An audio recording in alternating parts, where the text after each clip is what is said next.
Hello, everyone, and welcome back to Career Conversations for the Career Opportunities Podcast. I am Douglas E. Welch.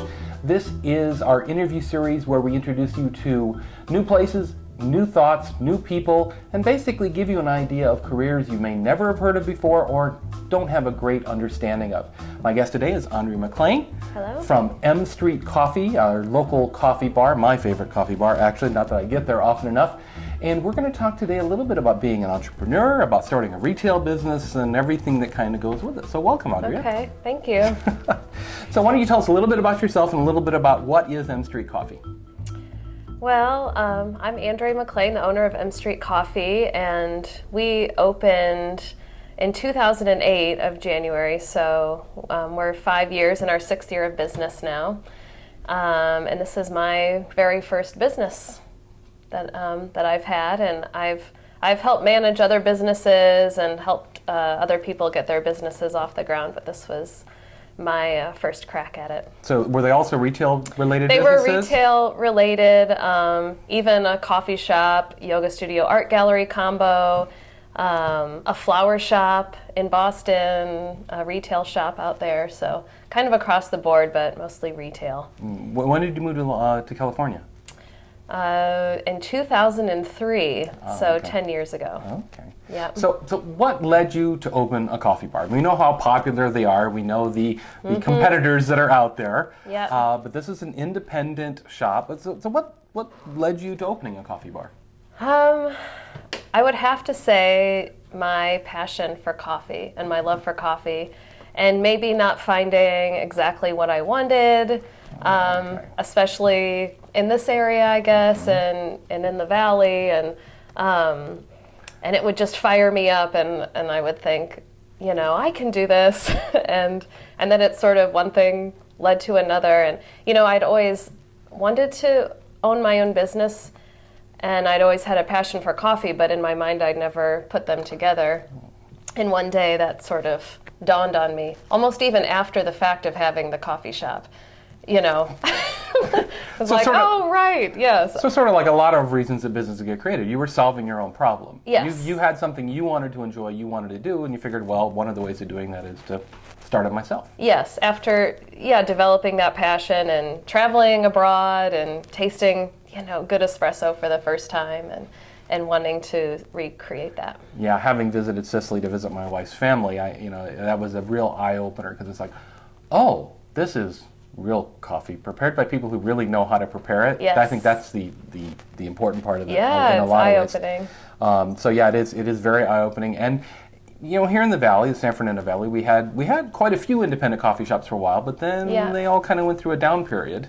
Yes. And so it was good to see another independent come back in and kind of serve that higher end need, I'll call it. Yes. Yeah, and we opened in the middle of all of that too, you know, in 2008 when everything was down, and so that was interesting too, opening during that time.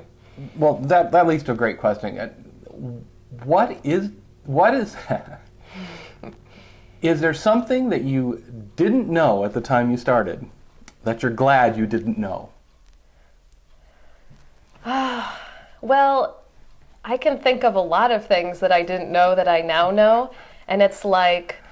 What would have been something that would have stopped you had you known what was involved with it?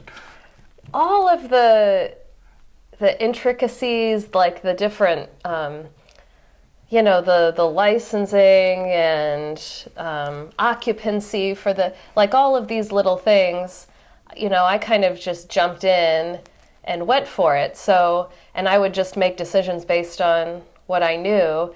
And now, so this is something like looking back over the last 5 years, and, I see things where I just sort of was shooting from the hip because you're thrown into it and you're trying to make it work.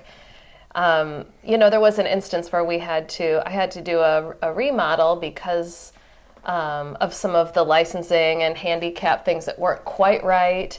So we had to move walls a few years in and I wondered why a ramp. I wondered why that had happened. So so it sounds like the bureaucracy is what you really didn't know kind of going into it, the governmental bureaucracy and all the licensing. And I knew I didn't know at the time, and that was sort of okay. Like I was just sort of taking one step at a time. Right. And they let you know when your ducks aren't in a row, and then you make it right. Cool. So now my ducks are all in a row, and that feels really good. It always feels good when you can set that aside and go, I don't have to think about that for a while, so that's good. Yeah. To get down to the nitty-gritty a little bit here, how many hours do you put in each week running an independent coffee shop?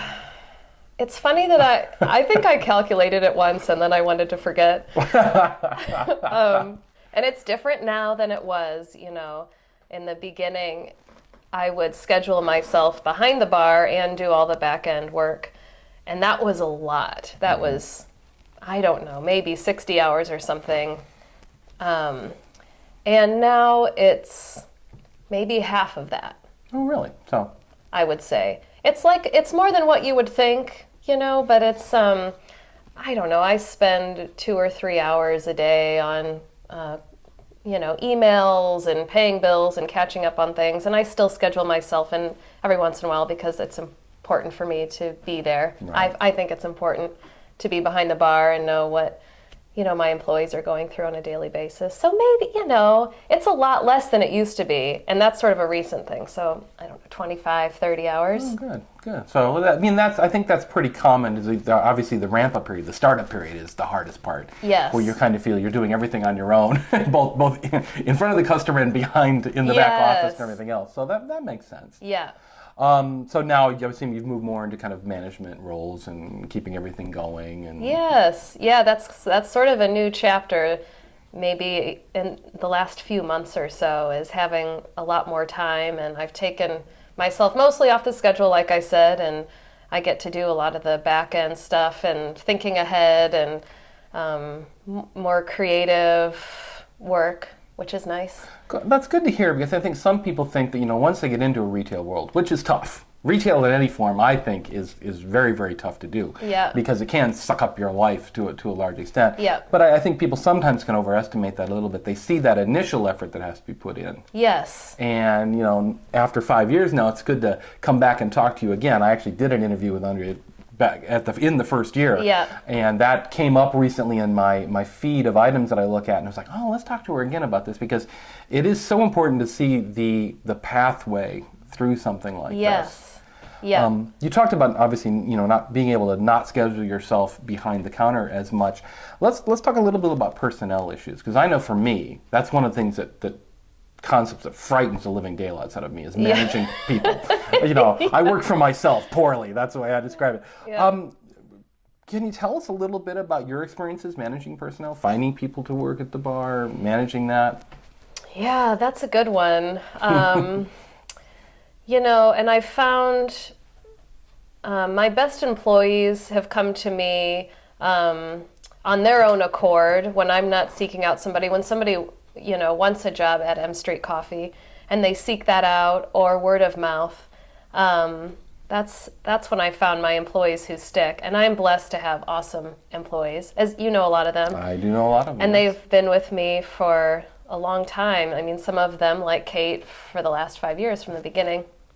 So, but it's tricky because that's always, ebbing and flowing and people's personalities. And I've just found that that's why it's good to be in there with them and to know what they're going through, so you can relate and understand. And this really is a problem. Yeah. When I experience that firsthand, then I really know and I really get it. So I found that to be really helpful in managing them. And the stuff like the fridge door swings the wrong way or something like that. Yeah. Unless you're actually doing it on a regular basis over and over and over, you may not notice something like that. Yes. Yeah. And a lot of that is physical stuff too, and pulling the shots, and this handle isn't quite right, and that has an effect on your body. And it's too high, it's too low. That's good. Well, that's important, I think, to work with your personnel that way, so you know what they're experiencing, at least in some small way. Yeah, so it's not totally removed. Like, I've worked for companies before where, you're on the front lines and there's a total disconnect Yeah. between the upper management, and then there can be resentments, and that, There's a whole show about that. Undercover boss. Exactly. All about how clueless bosses are, yes. Yeah. Well, that's good to hear. As I said, it's one of those things that frightens me off from running a larger company, because Yes. Dealing with people can be very difficult sometimes, Yeah. especially in a situation where you have to make money doing what you're doing. Yes. The end result is everyone has to be paid. So Yeah, and truthfully, that's probably why I like to keep my team small. Like, I have 6, 7 employees at a time, and that's kind of like max. And then the communication is a lot easier, so I've kept it that way too for a reason. I mean, and we are a smaller company, but it's nice to have a smaller team too, and it's easier for us all to get together and do team building and you can still all know each other. It's not like the person coming in and closing is kind of an unknown equation to someone who's opening, perhaps. Yes, or something like right, that. because that could happen, but with the smaller size, that helps. Now, you mentioned, which I think is a very interesting thing, that the best employees tend to be those who come seeking you out. Mm-hmm. And does that happen a lot? It does, yeah. I get emails every week, and Lee Ellen, one of my awesome employees, was moving out from the Midwest to LA, and she found us online and liked what our company stood for, and just kept contacting me, and showed up then right away when she moved out here. So yeah, I've had good luck with that, and found some of my best employees that way. One of the things that's always intrigued me about M Street, it is, from my view, from the outside, it is predominantly, if not exclusively, run by women. Isn't that the case? We have a male you have a worker token male now. now? Okay. Well, Yes. that's good to I'm know. an equal opportunity employer. We're not entirely excluded. Yes. Was that by conscious design? Was that just the way things worked out? It's kind of the way things worked out, and I've had men work for me through the last 5 years here and there, but none of them ever sort of stuck around. So we have a great guy now, and I think it's going to work out. So he's the token guy right now. I like it. Is there any particular dynamics that work around that type of ratio? Sure.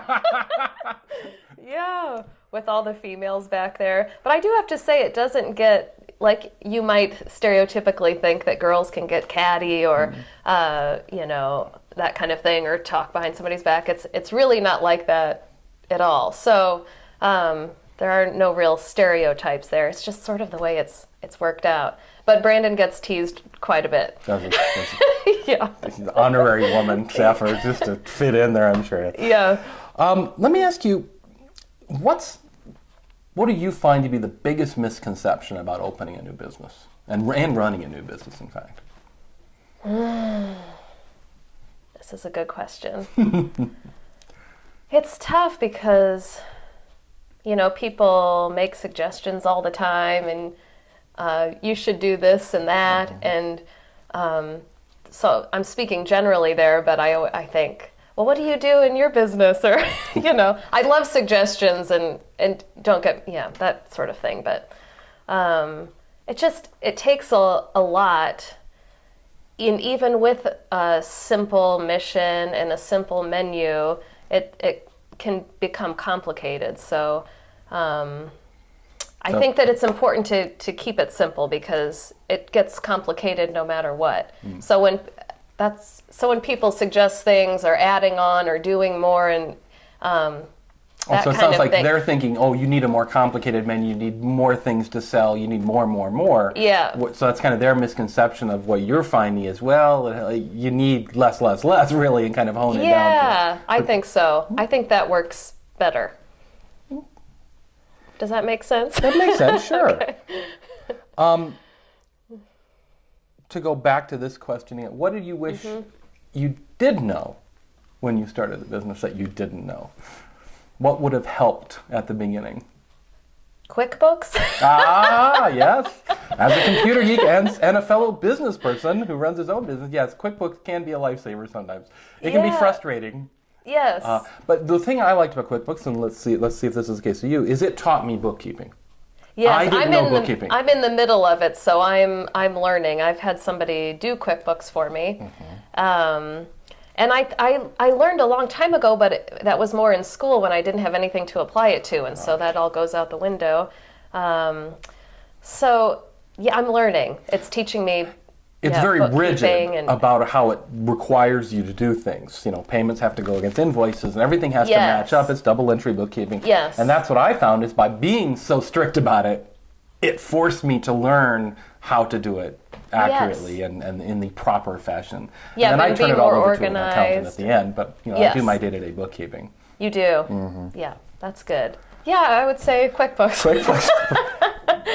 Well, that's actually really interesting because it is very important, and I think people don't realize it sometimes, is managing the cash flow, managing the money side of it, managing your expenses is one of the biggest jobs of a business owner. Yes, and all that knowledge that you get from that. Right. I wish I would have had that. I the last 5 years I've sort of done everything all at the end of the year, and I look at my bank statements, and that's sort of how I would tell what was going on, but that doesn't give you the full picture. Right. With QuickBooks, you can do month to month, day to day, week to week. Okay, we're up this week, we're down this week. Oh, we're down this week every year. Yes. I know in my own business, when it's the high holy days, the Jewish high holy days, my business is non-existent, my computer business, because I have a lot of Jewish clients and they're all engaged in their holidays. And every year I had to wake up and go, oh yeah, that's right, it's those 2 weeks, isn't it? I would forget and wonder why the phone wasn't ringing. Yes. And so that's the type of information that doing QuickBooks can return back to you then. Yeah. Do you have ebbs and flows and stuff like that you've noticed with your data? Yeah, and I've been using Excel up until now, and so I have my own little system.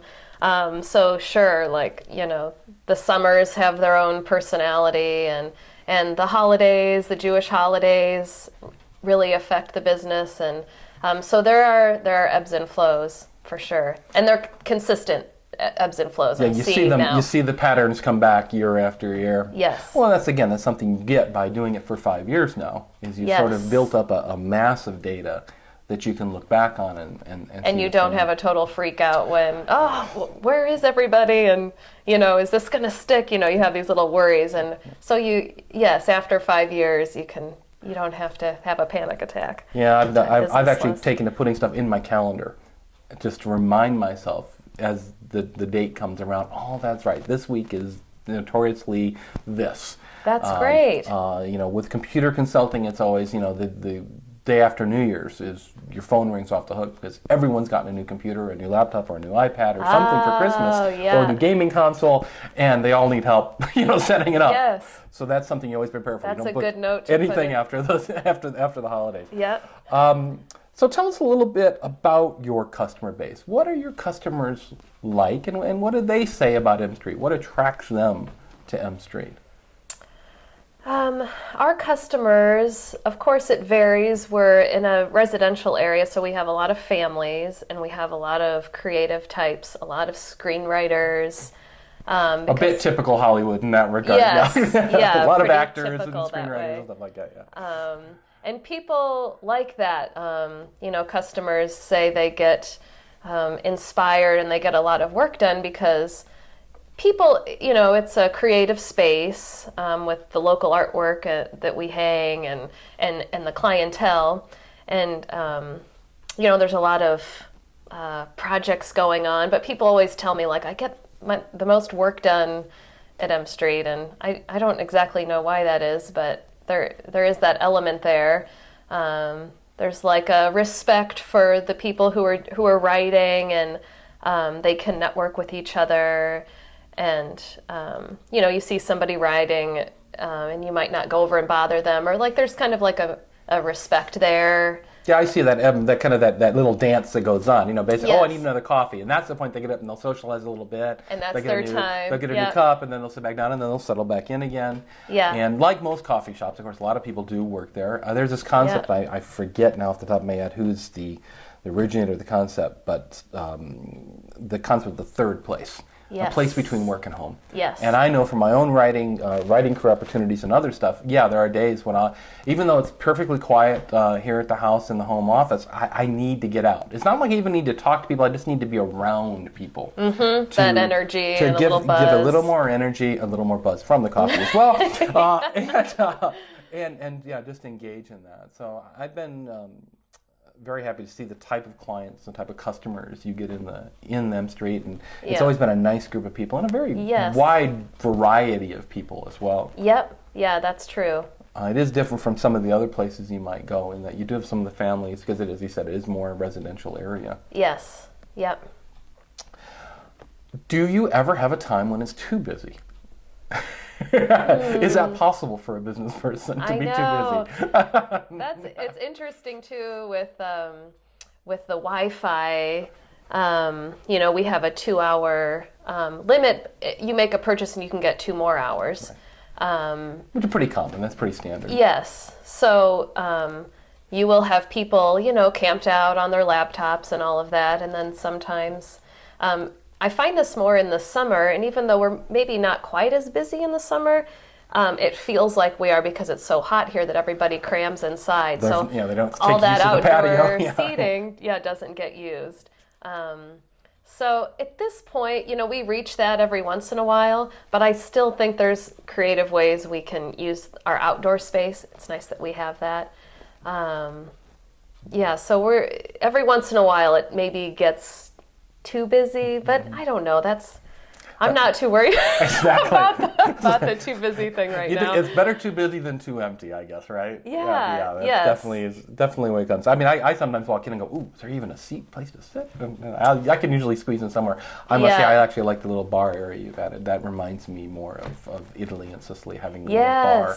Against the window there. To sit and stand at, and that's much more of an Italian style of bar, which is something that I miss here in Los Angeles. Is that Italian concept of bar, which is 3 or 4 in every corner practically in the big cities. With the long bar. The long bars, you walk in and say, "Due caffè, per favore," and the person behind the bar knows what they're doing, and it's one of the few places I'll drink straight espresso. Yes. In the Sicilian style, with 1 teaspoon of sugar in it, of course. Yeah. They have the sweet tooth. Yum. So, where do you see yourself in the future? Where do you see M Street in the future? I'm in this spot right now where I have time now to really think about that, and I haven't come up with the exact idea yet, because there is still, we're still growing from the day we open. We've still been growing every month, so there's still a lot I want to do with the shop, and just keep evolving and growing as we go. So I don't necessarily see more shops, although if the right location came about, maybe.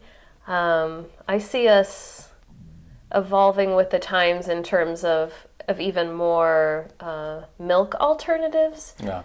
And adding more, we have a lot of gluten-free and vegan options, but really getting into that more,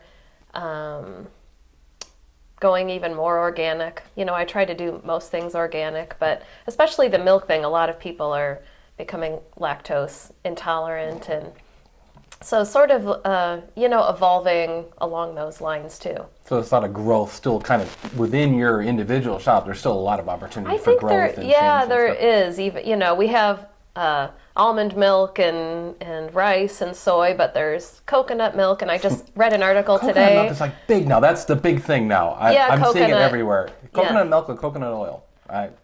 Yes, coconut oil, for sure. I just read an article today where they're using camel milk. What's the difference from a camel or a cow, except we don't have them here in the States, right? I mean, people have been drinking camel milk for centuries. Yes. So that's interesting. So you never know. I hadn't really thought of that. Yeah. Camel milk. Yeah. could be an attraction to the shop. Only shop in LA with camel's milk for their coffee. Yeah. I don't know. I'll have to try it first. What is the kind of biggest piece of advice you would give to someone who would want to open a coffee bar or similar retail establishment? I always tell people to, whatever they're passionate about, to just infuse that into the business. Even if they're decorating their store and they're really into airplanes, then have that be the theme, or just incorporate their passions into the shop. And don't be afraid to do it your own way, too. I think there's a lot of, how-tos on business, and you have to have your business plan and do it a certain way. And I think it's exciting to sort of forge your own path and do it your own way, too. Not be afraid to do that. Right. There's certain things you can take from others, but there's also, I like the idea of passion, too, because that's something that I preach a lot about. Yeah. Is having a passion for what you're doing, or incorporating your existing passions into yet another passion, like Yes. your retail business. So that's interesting to hear about. Using it in the decorating, using it in the menu choice, using it in a variety of ways.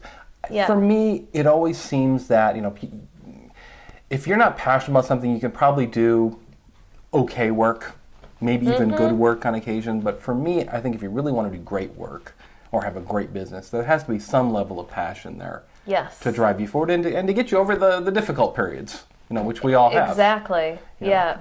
The little humps along the way, and even doing the shop now for 5 years, it's I returned to my passion of coffee, and I still have it, but it's maybe coming from a different angle or incorporating a new passion into it, with tea or something. But it keeps that energy and the flow going. Keeps it fresh, exactly. Yeah. It gives you always have a new item to grasp out for, a new thing to investigate, a new thing that touches your attention, a new coffee to go cup and see how it tastes. And exactly. It's much like the wine world and other worlds like that, where there's always something new to learn. Yes. There's always something new to try out. And it's contagious with your customers, and they learn and they get excited, and so yeah.